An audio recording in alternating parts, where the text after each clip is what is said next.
In Pakistan, about 1,500 people have died from massive floods, and now doctors are concerned about the spread of dengue fever and cholera.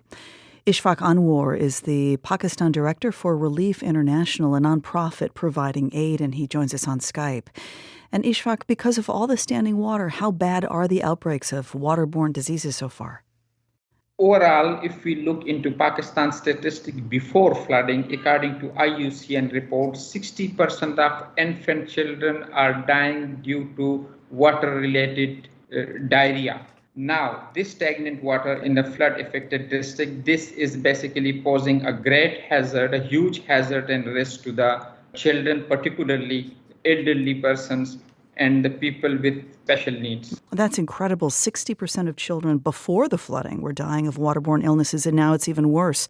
Last time we spoke, you told us you'd flown over some of the regions that had been flooded. Have you been able to revisit those places, and what's it like there now?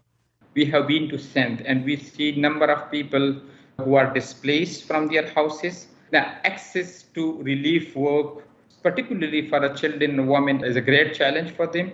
And we cannot imagine exact and precise scale of destruction because there are still areas which are underwater. Or nobody, even government, do not have access to just measure the damages.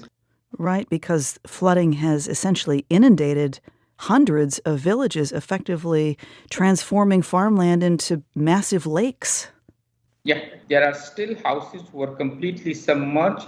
Even the casualties, we cannot believe that this is the precise number of casualties, the numbers of crops which were affected.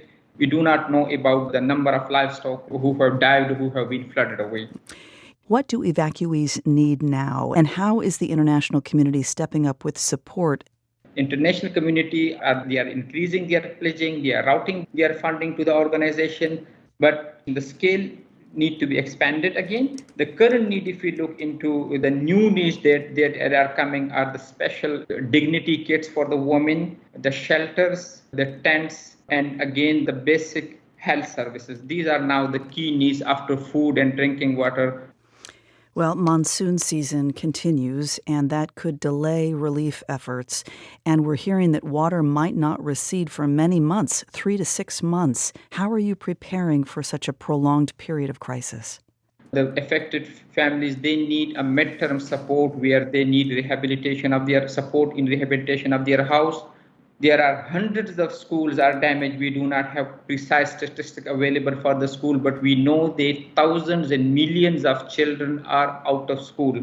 Before flooding, there are 20 million out of school children in Pakistan, and now there are another millions of children who are out of school because the schools are not available and they are not in the position to continue the teaching. But in the long term, we need to look into this climate change. Pakistan is a hot spot for the climate change, and this climate change is going bigger and acting like a beast. It will continue in future unless we properly prepare for it. The government of Pakistan, along with the international community, required additional action so that the climate change matter is properly encountered and it is properly tackled. That's Ishfaq Anwar. He is the Pakistan director for Relief International.